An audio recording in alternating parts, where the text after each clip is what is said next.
Faneva manao minizeria ngalaza vity eto. Minizeria faneva karaha ty minizeria ity. Zay zany nagnano tetikasa fiarina. Maro le tombosoa azo leta amin'ny tetikasa fiarina tamin'ny tetikasa campagne 2021-2022. De maro be tombosoa azo taminazy.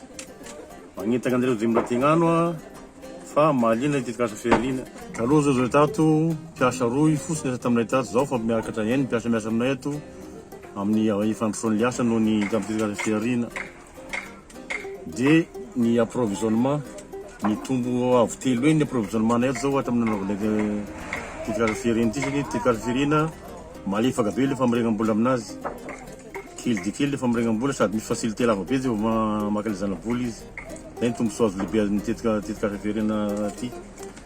Maro ny tolotry fiarina. Ny otranay zao miadana taminay ka magnetana asika zay mbola tegnano mba handray anjara fa maro be ny tolotry zareo. Ka raha mahalinanao zany de tokony mandeha anao misambo dikomeza fa ao zareo mikarakara an'le tolotry. Tanay zao de miadana taminay de miadana ny mety taminay fa mbola maro izy ao de zay tianareo tao. Izy ty sy olo lefa manana orinasa ihany no afaka maka ny tolotry, fa anao zay vao amorona mihitsy de afaka magnome fagnalefananao ny fiarina. Ka magnetana asika mpandrarana zay andraraha afaka mahitolotry anao i fiarina fa tsara de tsara i tolotry zareo. Magnaraka an'izany zany de isorana be tsika fitondram-panjakana tarin'ny filoham-pirenenan'i Rajoelina nametraka an'ity tolotry ty fa magnalefaka ny tena mpandraraha tokoa izy ty.